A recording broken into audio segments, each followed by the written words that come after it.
Opium Wars when history repeats. The Opium Wars, simplified Chinese, traditional Chinese, Pinyin, Yapianshanshang, were two conflicts waged between China and Western powers during the mid-19th century. The First Opium War was fought from 1839 to 1842 between China and Britain. It was triggered by the Chinese government's campaign to enforce its prohibition of opium, which included destroying opium stocks owned by British merchants and the British East India Company. The British government responded by sending a naval expedition to force the Chinese government to pay reparations and allow the opium trade. The Second Opium War was waged by Britain and France against China from 1856 to 1860 and consequently resulted in China being forced to legalize opium. In each war, the superior military advantages enjoyed by European forces led to several easy victories over the Chinese military, with the consequence that China was compelled to sign the unequal treaties to grant favorable tariffs, trade concessions, reparations, and territory to Western powers. The two conflicts, along with the various treaties imposed during the century of humiliation, weakened the Chinese government's authority and forced China to open specified treaty ports, including Shanghai, to Western merchants. In addition, China ceded sovereignty over Hong Kong to the British Empire, which maintained control over the region until 1997. First Opium War. The First Opium War broke out in 1839 between China and Britain and was fought over trading rights, including the right of free trade and Britain's diplomatic status among Chinese officials. In the 18th century, China enjoyed a trade surplus with Europe, trading porcelain, silk, and tea in exchange for silver. By the late 18th century, the British East India Company, EC, expanded the cultivation of opium in the Bengal Presidency, selling it to private merchants who transported it to China and covertly sold it on to Chinese smugglers. By 1797, the EC was selling 4,000 chests of opium, each weighing 77 kilograms, to private merchants per annum. In earlier centuries, opium was utilized as a medicine with anesthetic qualities, but new Chinese practices of smoking opium recreationally increased demand tremendously and often led to smokers developing addictions. Successive Chinese emperors issued edicts making opium illegal in 1729, 1799, 1814, and 1831, but imports grew as smugglers and colluding officials in China sought profit. Some American merchants entered the trade by smuggling opium from Turkey into China, including Warren Delano Jr. and Francis Blackwell Forbes. In American historiography, this is sometimes referred to as the Old China Trade. By 1833, the Chinese opium trade soared to 30,000 chests. British and American merchants sent opium to warehouses in the Free Trade Port of Canton and sold it to Chinese smugglers. In 1834, the EC's monopoly on British trade with China ceased, and the opium trade burgeoned. Partly concerned with moral issues over the consumption of opium, and partly with the outflow of silver, the Daoguang Emperor charged Governor-General Lin Zexu with ending the trade.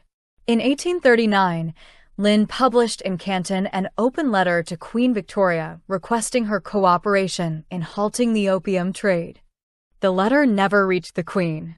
It was later published in the Times as a direct appeal to the British public for their cooperation. An edict from the Daoguang Emperor followed on March 18th, emphasizing the serious penalties for opium smuggling that would now apply henceforth. Lin ordered the seizure of all opium in Canton, including that held by foreign governments and trading companies, called factories, and the companies prepared to hand over a token amount to placate him.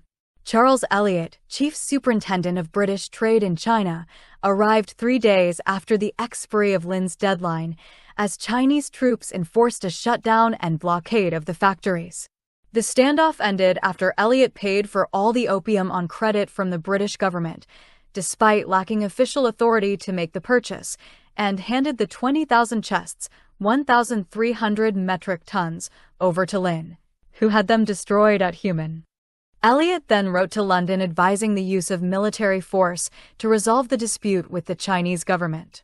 A small skirmish occurred between British and Chinese warships in the Kowloon estuary on September 4, 1839. After almost a year, the British government decided, in May 1840, to send a military expedition to impose reparations for the financial losses experienced by opium traders in Canton and to guarantee future security for the trade. On June 21, 1840, a British naval force arrived off Macau and moved to bombard the port of Ding'ai. In the ensuing conflict, the Royal Navy used its superior ships and guns to inflict a series of decisive defeats on Chinese forces. The war was concluded by the Treaty of Nanking, Nanjing, in 1842, the first of the unequal treaties between China and Western powers. The treaty ceded the Hong Kong island and surrounding smaller islands to Britain and established 5 cities as treaty ports open to Western traders: Shanghai, Canton, Ningbo, Fuzhou, and Xiamen, Amoy. The treaty also stipulated that China would pay a $21 million payment to Britain as reparations for the destroyed opium, with $6 million to be paid immediately and the rest through specified installments thereafter. Another treaty the following year gave most favored nation status to Britain and added provisions for British extraterritoriality, making Britain exempt from Chinese law.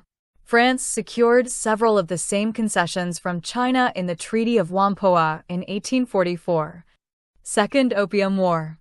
In 1853, northern China was convulsed by the Taiping Rebellion, which established its capital at Nanjing. In spite of this, a new imperial commissioner, Yi Mingchen, was appointed at Canton, determined to stamp out the opium trade, which was still technically illegal. In October 1856, he seized the Arrow, a ship claiming British registration, and threw its crew into chains. Sir John Bowring, governor of British Hong Kong, called up Rear Admiral Sir Michael Seymour's East Indies and China Station fleet, which, on October 23, bombarded and captured the Pearl River forts on the approach to Canton and proceeded to bombard Canton itself, but had insufficient forces to take and hold the city. On December 15, during a riot in Canton, European commercial properties were set on fire and Bowring appealed for military intervention. The execution of a French missionary inspired support from France. The United States and Russia also intervened in the war. Britain and France now sought greater concessions from China, including the legalization of the opium trade, expanding of the transportation of coolies to European colonies, opening all of China to British and French citizens, and exempting foreign imports from internal transit duties. The war resulted in the 1858 Treaty of Tianjin, in which the Chinese government agreed to pay war reparations for the expenses of the recent conflict, open a second group of 10 ports to European commerce, legalize the opium trade, and grant foreign traders and missionaries rights to travel within China.